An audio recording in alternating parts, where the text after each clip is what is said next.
Okay जी।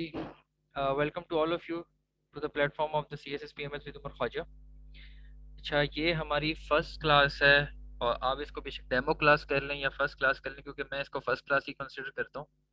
क्यों? क्योंकि ये एक ना आपका एक बेंच मार्क बना देती है, एक बेस बनाती है कि आपने इस पूरे बैच में करना क्या है, मैं कैसे पढ़ाऊँगा, आपने क्या पढ़ना है, क्या आप। अच्छा, इसमें मैं हमेशा एक बात ऐड करता हूँ कि हमें हमेशा पता होना चाहिए कि what to do and what not to do. हमें ये तो हर कोई बताता है कि हमें क्या करना है, क्या करना है, क्या करना है। मेरी आवाज नहीं आ रही आप सबको?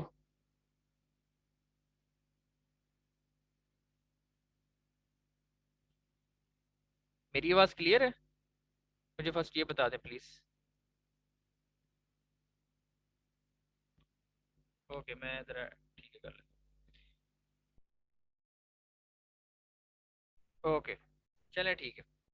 तो मैं ये ऐड कर देता हूँ कि हमें हमेशा ये पता होना चाहिए कि जब भी हम किसी से पढ़ें तो वो हमें ये बताए कि आपको क्या करना है, क्या नहीं करना। अगर आप यूट्यूब खोलें, बुक्स पढ़ लें, किसी टीचर से सुन लें और 100 यूट्यूब पे लेक्चर्स पढ़े हुए हैं, वो आपको हमेशा यही बताएंगे क्या करना है, क्या करना है, क्या करना है। लेकिन बहुत कम, ये नहीं कह रहा कि सिर्फ मैं ही बता रहा हूँ, बहुत कम लोग बताते हैं कि क्या आपको नहीं करना।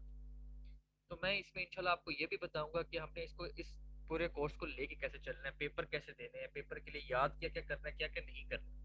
क्योंकि जो ये पॉलिटिकल साइंस का सब्जेक्ट है ना, ये ऐसा सब्जेक्ट है कि इसमें हमें क्या करने से ज्यादा हमें ये पता होना चाहिए कि क्या नहीं करना। सिर्फ ये एक सब्जेक्ट ऐसा है, क्योंकि इसके जैसे कि 200 मार्क्स का सब्जेक्ट है, इसके कंपैरिजन में आई आर है।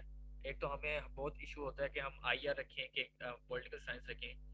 तो इस डेमो क्लास में मैं आपको वो भी बताऊंगा कि हमने आई आर क्यों नहीं रखना, पॉलिटिकल साइंस क्यों रखना है। और हम इसमें मैं आपको ये भी बताऊंगा क्या करना है, क्या नहीं करना। ठीक है, तो हम स्टार्ट करते हैं जी अपने सेलिंग फीचर्स पे जो मैंने आपको बताए थे। सबसे पहले हम आते हैं जी सिलेबस के ऊपर। ठीक है, तो आपकी स्क्रीन पे सिलेबस शेयर हो रहा होगा। ये सिलेबस आपके सामने आ रहा है जी। ठीक है, अगर नहीं किसी को नजर आ रहा है तो वो अपनी जो मोबाइल पे बैठे हुए हैं तो मोबाइल की स्क्रीन को जूम आउट कर लें तो वो नजर आ जाएगा। अब आप देखें कि आपके सामने बेतहाशा चीजें आ गई हैं। हम इसका सिलेबस देख के परेशान हो जाते हैं कि हम क्या करें, किस तरह करें। इतने फिलोसफर्स हैं, वेस्टर्न पॉलिटिकल थॉट भरी पड़ी है, मुस्लिम पॉलिटिकल थॉट भरी मतलब फुल हुई हुई है। इसमें हमने क्या करना है, कैसे याद करेंगे, हमें तो भूल जाएगा, रट्टा लगता नहीं है। तो इसमें मैं अब आपको ये बताऊंगा कि हमने इसमें क्या करना है, क्या नहीं करना। अगर आपके सामने देखें वेस्ट पॉलिटिकल थॉट जो बेतहाशा हैं, उनमें से आपने सिर्फ और सिर्फ 7 से 8 करने हैं बस। सिर्फ 7 से 8 पढ़ने होते हैं अपने।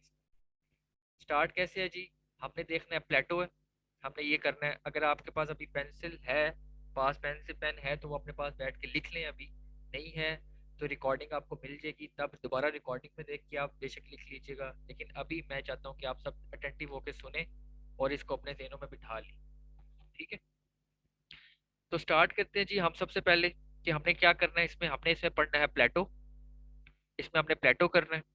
इसमें आपने अरिस्टोटल करना है, इसमें आपने मैकियावेली करना है, इसमें आपने मोंटेस्क्यू करना है। 4। उसके बाद ये हॉब्स, लॉक, रूसो, ये तीनों को हमने एक साथ ही पढ़ना होता है। पेपर में वो अगर एक दे भी देना तो हमने अलग से ही उन दोनों के साथ कंपैरिजन करके देना होता है। अव्वल तो वो एक पूछता नहीं है, वो तीनों का पूछता है, ये दो का पूछता है। तो हम अगर वो एक का भी पूछे ना, हम क्रिटिकल एनालिसिस में करके हम इसमें कंपैरिजन कर देंगे तो आप इन तीनों को एक ही कंसीडर करें। ठीक है, हमने कांट नहीं पढ़ना, हमने मिल नहीं पढ़ना, हमने बेंथम नहीं पढ़ना, हमने हैगल नहीं पढ़ना, हमने मार्क्स पढ़ना है। हैगल का इस तरह है कि हैगल की थ्योरी बड़ी मजे की है और वो कार्ल मार्क्स से थोड़ी हम अटैच कर देते हैं। तो आप इसमें कर लें कि हम थोड़ा सा ये कर लेंगे। उसके बाद मार्क्स हमने पढ़ना ही पढ़ना है। उसके बाद आगे जितने भी आना, हमने इनमें से किसी एक को हाथ भी नहीं लगाना। ठीक है, बस ये करना है हमने। कितने हो गए जी? 1 2 3 4 5, ये 6। हैगल को चलो आप 6.5 कर लो। ये 6.5 हमने पढ़ने होते हैं इस पूरे वेस्टर्न पॉलिटिकल थॉट के अंदर। अब कई बच्चे हैं, मैं अक्सर जब मैं शुरू किया था, मैं लाइब्रेरी में बैठा होता था तो मुझे तो पता होता था कि क्या पढ़ना है, क्योंकि हमें गाइड की थोड़ा बहुत गाइड कर दिया गया था।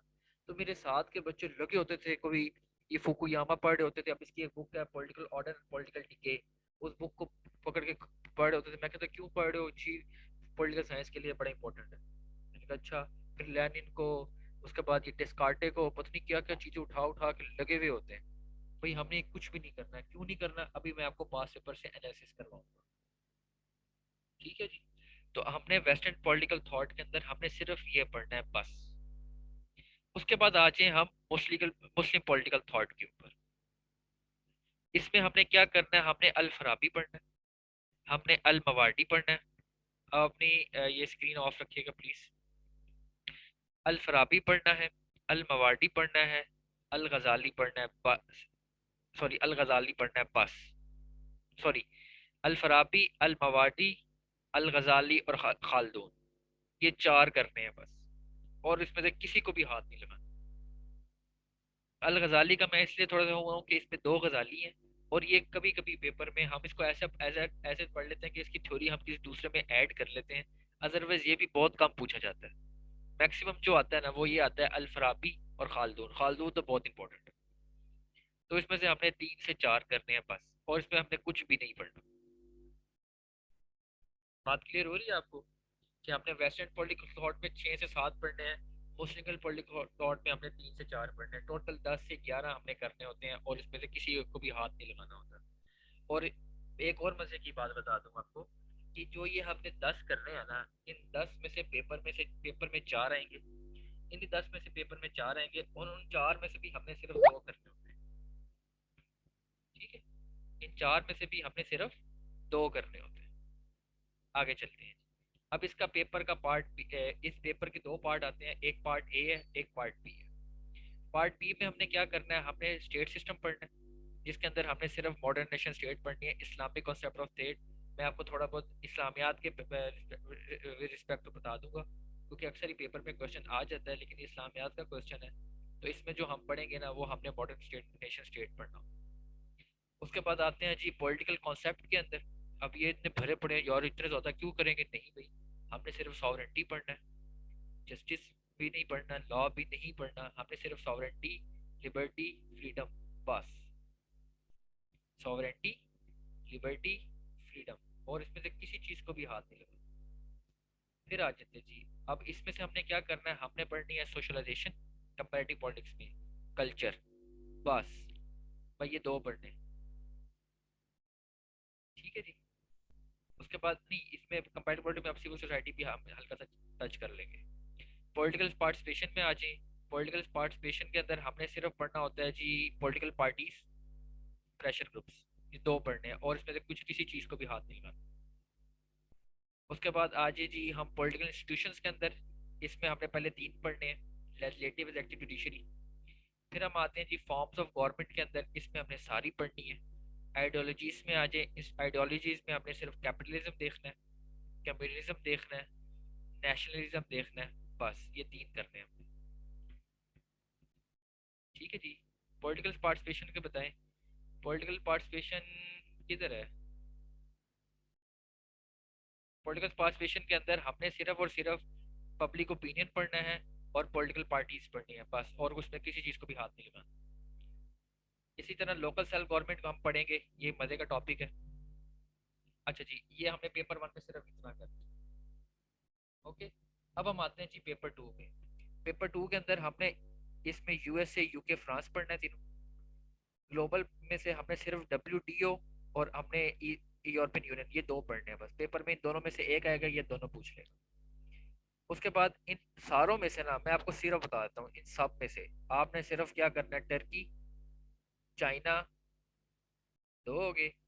उसके बाद आपने पाकिस्तान, 3, और हम बस, ये 3 करने हैं आपने। टर्की पढ़ना है, चाइना पढ़ना है, पाकिस्तान का पढ़ना है। पाकिस्तान में 2 चीज़ें आती है, पॉलिटिकल मूवमेंट जो आप पाकिस्तान अफेयर्स में बड़े रट के पढ़ते हैं, और इसके अंदर हमें कुछ चीज़ें पढ़नी होती हैं। और जो जितना पोर्शन है ना आईआर का, ये आईआर का, इसमें से हार्डली कोई 1 से 2 क्वेश्चन आते हैं। वो भी किससे आते हैं जी? वो आते हैं जी फॉरेन पॉलिसी के, बस। ये फॉरेन पॉलिसी लिखा हुआ। तो देखिए कितना लिमिटेड सा सिलेबस है ये वाला। हम जब सिलेबस देखते हैं हम सर चकरा के, मैंने भी फर्स्ट टाइम, मैं भी जब फर्स्ट टाइम सिलेबस देखा था, मेरा भी सर खराब, दिमाग खराब हो गया, इतना ज्यादा कौन पढ़ेगा यार। आप बाकी सब्जेक्ट्स भी करने हैं, ये कैसे होगा? तो जब मैंने इसमें चीजें एनालिसिस की, सारा कुछ किया, मैंने कहा ये तो बहुत ही छोटा सा सिलेबस है। मिल, पूरा मिला के तो सिर्फ 20 टॉपिक बनते हैं पूरे 200 नंबर के। ठीक है। तो अब आपको ज्यादा अच्छा पता चल गया होगा कि हमने इस सिलेबस में क्या करना है, what to do and what not to do. इस बेस पे मैं कह रहा था कि आपको व्हाट टू डू से ज्यादा व्हाट नॉट टू डू का पता होना चाहिए, कि हमने इसमें से क्या चीज लेनी है और क्या चीज नहीं लेनी, क्या चीज पढ़नी है और क्या चीज नहीं पढ़नी। सबसे मजे की चीज ये वाली।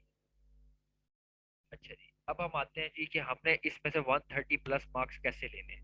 उसके लिए सबसे पहले मैं आपको इसमें बताता हूँ कि आईआर से डिफरेंट कैसे है, जिससे क्या होगा जी, हमें 130 प्लस का थोड़ा सा गाइड हो जाएगा कि आईआर से डिफरेंट कैसे है। आईआर का जो सिलेबस है ना, जैसे हमारे करंट अफेयर के पाक अफेयर में नो डाउट उसमें हेल्प होती है, लेकिन करंट अफेयर में और आईआर में थोड़ा सा डिफरेंस ये है, क्योंकि ये बहुत ओपन एंडेड सब्जेक्ट है। आईआर एक बहुत ओपन एंडेड सब्जेक्ट है कि इसका सिलेबस बहुत वास्ट है। बेशक हमें सिलेबस दिया हुआ है, लेकिन वो कभी भी कोई चीज, अब मैं 2020 के अंदर मेरे फ्रेंड ने एक पेपर दिया, मैंने जब उसका आईआर का पेपर देखा ना, तो आईआर के पेपर में उसने पूछा था कि भाई इन्वायरमेंटल सिक्योरिटी बताओ जी। ठीक है जी, एप्लीक इन्वायरमेंटल सिक्योरिटी बताओ। अब मैं ये क्वेश्चन देख के मेरे भी थोड़ा सोच में पड़ गया कि यार इन्वायरमेंटल सिक्योरिटी में डालना है तो कैसे कैसे क्या क्या चीज। अब जिसने इन्वायरमेंटल साइंस पढ़ी हुई है ना, उसके लिए सिलेबस वो क्वेश्चन आसान था। मैंने उस बच्चे को उस अपने फ्रेंड को मैंने अपने पॉलिटिकल साइंस का पेपर दिखाया। मेरे पेपर में क्या था जी, बताओ जी फाशिज्म क्या होती है। ठीक है, सिंपल सिंपल क्वेश्चन, ये क्या होता है जी, फॉरेन पॉलिसी क्या होती है जी, पाकिस्तान का जो कॉन्स्टिट्यूशन था 1956 वो क्यों लेट बना। इस तरह के क्वेश्चन। वो कहता ये तेरा पेपर मैं ना जाके दे आता। वो खुद कहते काश मैंने पॉलिटिकल साइंस रखी होती। ये मेरे आंखों देखा हाल है। नो डाउट आईआर में मार्क्स बहुत अच्छे आते हैं बच्चों के। ठीक है, लेकिन आईआर और करंट अफेयर में भी अगर आप देखें ना, सिलेबस उठा के देखें, बच्चों के मार्कशीट देखें, करंट अफेयर पाक अफेयर में 50 प्लस मार्क्स बहुत ज्यादा समझे जाते हैं, और आईआर में भी इतने ही आते हैं, 60 50 से अबव। लेकिन हमने इसमें क्या लेना है, हमने 130 प्लस लेने हैं। अब मैं आता हूँ पॉलिटिकल साइंस में क्या है जी। पॉलिटिकल साइंस में क्या है जी, आपका जो एनालिसिस है ना, लेट्स सपोज किसी फिलोसफर का क्वेश्चन आ गया, आपने उसके रिलेटेड ही एनालिसिस लिखना है। कैसे जी, लेट्स सपोज अगर वो प्लेटो पूछता है आपसे कि भाई जी मुझे प्लेटो बताओ, हमने परफेक्ट याद किया हुआ कि प्लेटो में अगर कोई भी क्वेश्चन आ जाए प्लेटो में, हमने क्या करना है कि उसने थ्योरी दी क्यों, उसकी थ्योरी थी क्या, और उसकी करंट सिनेरियो में कहाँ रिलेट करती है। ये तीन चीजें हमने प्लेटो में करनी। अगर आप ये तीन चीजें कर देते हैं और थ्योरी कहाँ कहाँ रिलेट करनी है उसको हम जरा अच्छे से, जो मैं आपको बताऊंगा वो कर देते हैं, हमारे क्वेश्चन में आराम से 12 से 13 नंबर बन जाते हैं। जबकि आईआर में अगर क्वेश्चन आए, हमने उसको कभी किस बुक का रेफरेंस देना है, कि भाई ये किस बुक से रिलेट, हमने किसी थ्योरीज का रेफरेंस लेना है। ठीक। और आप अपना जो आईआर में जो कंपैरिजन है ना, जो आपका एनालिसिस है, आप कभी भी एनालिसिस किसी भी सब्जेक्ट में अपना बना के नहीं दे सकते, आपको हमेशा एनालिसिस किसी दूसरे थ्योरी बुक या केस स्टडी से लिंक करके देना होता है। ठीक है, उसमें से लिंक करके देना होता है, और उसके लिए आपको बहुत स्टडी, अगर आप स्टडी कर सकते हैं ना बहुत अच्छी है, तो मैं आपको गाइड करूंगा, ठीक है आप आइए रख लें अगर आपका दिल कर रहा है। मैं आपको ये नहीं कहूंगा कि आप जबरदस्ती है कि आप पॉलिट साइंस ही रखनी है, लेकिन क्या है कि आईआर के अंदर थोड़ा सा ना आपका एनालिसिस पावर ज्यादा स्ट्रांग होनी चाहिए as compared to political science. ठीक। फिर आईआर के अंदर थ्योरीज, ये है थ्योरीज है कि भाई थ्योरीज बताओ, रियलिज्म, नेशनलिज्म, न्यूरियलिज्म, मार्क्सिज्म, ये वो सारा कुछ, वो आपकी थ्योरीज पॉलिटिकल साइंस में हैं, लेकिन बहुत लिमिटेड हद तक, बहुत लिमिटेड हद तक। कि हमने सिर्फ ये पढ़ना है कि बताओ जी नेशनलिज्म क्या है, फाशिज्म क्या है, बस लिंक करना है क्या फाशिज्म, इसके प्रिंसिपल क्या होते हैं, सिंपल क्वेश्चन। यहाँ पे वो फाशिज्म को बड़े इस तरीके से लेके और कैसे इटरेट करके देता है पेपर। तो मैं फिर कह रहा हूँ अगर आपका एनालिसिस पावर स्ट्रांग है तो ठीक है, आप आईआर पे, और फिर भी आप आईआर रखना चाहते हैं तो आप रखें, लेकिन अगर आप आईएलएस आपका स्ट्रांग है और आप पॉलिसिस में आते हैं तो आप 140 प्लस भी ले सकते हैं। वन ऑफ माई स्टूडेंट्स, ठीक है, मैं प्राउडली कहता हूँ कि मेरे 136 मार्क्स थे सीएसएस में, और one of my students got 151 marks. मेरे पास अब इसकी मार्कशीट नहीं है, तो मैं उसकी मार्कशीट दिखाता हूँ। मुझे बहुत खुशी हुई थी कि चलो मेरे से ज्यादा मेरे स्टूडेंट के मार्क्स आए। ठीक है, तो इसका एक पेट क्वेश्चन है। उन पेट क्वेश्चन को मैं डिफरेंट एंगल से मैं आपको बताऊंगा कैसे करने हैं, और उस तरीके से आपने मार्क्स लेने हैं। तो अब आपको आ गया होगा कि 130 प्लस में क्या है कि जी आपको एनालिसिस, आपको पेपर प्रेजेंटेशन, ठीक है, प्रेजेंटेशन, और आपको जो हर क्वेश्चन के अंदर जो मैं आपको पेट क्वेश्चन बताऊंगा, लेट्स प्लेटो के अंदर मैं आपको बता दूंगा कि प्लेटो का या कोई भी थ्योरिस्ट आ जाए ना, तो आपने तीन चार लोगों की उसमें क्रिटिक याद कर लो। कहीं भी ना समझ आए ना, वो क्रिटिक ऐड कर दो किसके अंदर, एनालिसिस के अंदर। फिर उसकी थ्योरी में क्या अच्छे पॉइंट है क्या बुरे पॉइंट है, वो बंदा पढ़ के खुद ही कहता है यार ये अच्छा पॉइंट नहीं है, यार ये वाकई अच्छा पॉइंट है, वो खुद ही बंदा ऐड कर देता है। ठीक है, अब सिंपल क्वेश्चन आ जाए जी, लेजिस्लेटिव। लेजिस्लेटिव क्या है जी, जो हम डेली बेसिस पे जो कानून साजी होती है कैसे होती है, क्या करते हैं, और फिर डिफरेंट कंट्रीज में हर मुल्क में कानून साजी आती है, आप उसका कंपैरिजन कर दो। यूके में कानून साजी ऐसे होती है, यूएस में ऐसे होती है, और उसका जो आर्टिकल है वो ये है, वो ये है, चल भाई, सिंपल सा मेरा क्वेश्चन सॉल्व हो गया। तो जिस तरह मैं बता रहा हूँ ना इतना आसान करके, वाकई इतना आसान है, ये नहीं कि मैं सिर्फ इसको बहुत आसान करके बता रहा हूँ। आप मार्कशीट उठा के देख लें, 120 प्लस के ऊपर लाइन लगी होती है बच्चों की, हर बच्चे के 120 प्लस आ रहे होते हैं, हर बच्चे के। एक तो मेरी स्टूडेंट थी, उसके तकरीबन मतलब मैंने उसको पॉलिटिकल साइंस पढ़ाई थी, जब मैंने उसकी मार्कशीट देखी ना, उसके 6 के 6 कंपलसरी फेल थे। सिर्फ कॉन्स्टिट्यूशन लॉ में उसके 65 मार्क्स, क्योंकि वो पूरा पॉलिटिकल साइंस से लिंक करता है, वो मैं अभी आपको यहाँ पे थोड़ा कंफ्यूज नहीं करूंगा। और पोल साइंस में उसके 128 मार्क्स, बाकी सब में 30 40 जीरो इस तरह, इन सब्जेक्ट्स में, क्योंकि ये सब्जेक्ट बहुत ईजी है। ठीक है जी, अब मैं थोड़ा आता हूँ जी पास पेपर पे, कि जी मैं इसको पास पेपर से आपको एनालिसिस कर दूं ताकि आप तरह कंफ्यूज ना हो।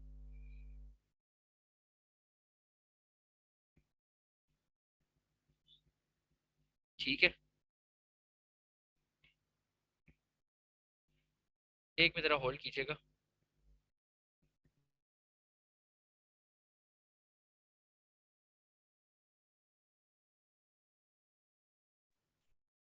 अच्छा जी देखें जी, आपकी जी, अब देखें जी क्या क्या है, वह प्लेटो पूछा है उसने, ठीक है, अल फराबी अल मवारडी पूछा है उसने, हॉब पूछा है, कार्ल मार्क्स पूछा है। अब हमने कार्ल मार्क्स भी पढ़ना है, हॉब भी पूछना है, प्लेटो भी पढ़ना है। अब इन चारों में से आपने दो करने हैं। ठीक है, नीचे आ जाए, वही नेशन स्टेट पूछ लिया, वही लोकल गवर्नमेंट पूछ लिया। ठीक है, अब इन तीनों में से आपने दो करने हैं। अब आपको चलो पॉलिटिकल कल्चर, इस्लामिक पॉलिटिकल, जबकि हमने ये दोनों भी पढ़ने हैं, मैंने आपको कहा था पॉलिटिकल कल्चर और इस्लाम वाला मॉडर्न सिस्टम वाला, आपने चलो ये याद नहीं भी किया, तब भी आप इन दोनों पे इजी लिख सकते, अच्छा आराम से लिख सकते हो। ठीक है, वही उसने पूछा, देखो सिंपल क्वेश्चन है कि भाई मुझे बताओ भाई, प्लेटो कॉन्सेप्ट ऑफ जस्टिस क्या है। सिंपल बताओ जी, कार्ल मार्क्स के व्यूज क्या थे, क्लास पे, स्टेट पे, रिलीजन पे, क्लास पे उसके दो, स्टेट पे दो, रिलीजन पे दो, एक एनालिसिस, मेरा क्वेश्चन पूरा हो गया। वही हॉब्स का क्या था कॉन्सेप्ट, राइट टू रिवोल्यूशन पे। अब इसके साथ मैं बाकी दोनों को भी कंपैरिजन में डाल दूंगा। ठीक है, आगे आ जाए जी, पेपर बी पे आ जाए, ये आपके 2022 का पेपर मैं आपको दिखा रहा हूँ। वही उसने ईयू पूछा है और वही डब्ल्यूटीओ पूछा, मैंने कहा था हमने दो ही पढ़ने हैं, दोनों पूछ लिया उसने, दोनों में से एक करना है हमने। फिर वही पाकिस्तान की फॉरेन पॉलिसी क्या होती है, मिलिट्री डिक्टेटरशिप वाला क्या है, और अब इस तरह पेपर थोड़ा सा टफ था, लेकिन वही भी मिलिट्री डिक्टेटरशिप और वही फॉरेन पॉलिसी, वही दो क्वेश्चन हम इजीली दो सॉल्व किए। उस बच्चे ने भी देखो ये दो स्टिक किए हुए हैं, ये किसी भी नहीं पढ़ा होगा, क्योंकि ये थोड़ा सा इलेवेंट क्वेश्चन आ गया था, लेकिन इजीली तो बच्चा दो कर सकता था। अच्छा जी, पेपर 2021 के पेपर देखते हैं। वही देखा जी, अरिस्टोटल पूछ लिया, वही रूसो, हॉब्स, लॉक का वही दो क्वेश्चन पूछ लिया उसने। ठीक है, वही इब्न इब्न खालदून पूछ लिया उसने, ये सारी चीजें हमने। अच्छा नीचे आ जाए जी, पार्लियामेंट, सॉवरेंटी पूछ लिया उसने। ठीक है, पार्लियामेंट्री सिस्टम पूछ लिया, कैपिटलिज्म पूछ लिया। तो सिंपल से क्वेश्चन, क्या कैपिटलिज्म, व्हाट इज रिलेशन क्या है, उसका डेमोक्रेसी से रिलेशन कैसे है। अब कैपिटलिज्म पाकिस्तान में क्या है जी, कैपिटलिज्म है, यूएस के अंदर कैपिटलिज्म है, उसका डेमोक्रेसी दोनों में है, उन दोनों से लिंक करके हम थोड़ा थोड़ा बता देंगे।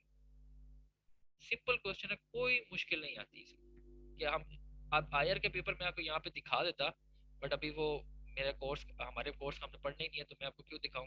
उसके क्वेश्चन आप अपने पास खोल के देख लीजिएगा एक दफा। ठीक है, एक दफा देख के पढ़ लीजिएगा क्वेश्चन कैसे आते हैं। फिर इसमें आपके पास चॉइस भी है, दो दो पार्ट दिए हुए हैं, कर गया है। उसमें आपकी टोटल चॉइस है, आप इसमें दो पार्ट्स बनाए हुए हैं। ठीक है, दोनों पार्ट्स में से आपने दो दो करने हैं। वहां पे आपको पूरी एक होता है कि पूरे 7 में से आपने 4 करने हैं। ठीक है, तो ये था हमारा पूरा डेमो क्लास का, कि मैंने आपको पास पेपर भी बता दिए, हम ये आईआर से डिफरेंट कैसे है। ठीक है, इसमें हमने मार्क्स कैसे ज्यादा सिक्योर करने हैं, और ये जो है ना, ये हमारा थ्रू आउट द बैच चलेगा कि हमने मार्क्स कैसे सिक्योर करने हैं। पूरा बैच पे चलेगा। इस बैच में क्या होगा जी, आपकी असाइनमेंट्स होंगी, ठीक है, आपके टेस्ट होंगे, फिर एंड पे आपके मॉक्स होंगे। मैं अब क्लासेस में आपको बताऊंगा कि इस पेपर को कैसे सॉल्व करना है, इस क्वेश्चन में उन्हें क्या ऐड करना है, क्या नहीं ऐड करना। पूरा थ्रू आउट से चलेगा कि आपने 130 प्लस स्कोर कैसे करना है। ठीक है। अच्छा जी, अब हम आते हैं जी हमारे क्लासेस का स्केड्यूल क्या होगा। हमारी जो क्लास होगी वो मंडे टू फ्राइडे होगी।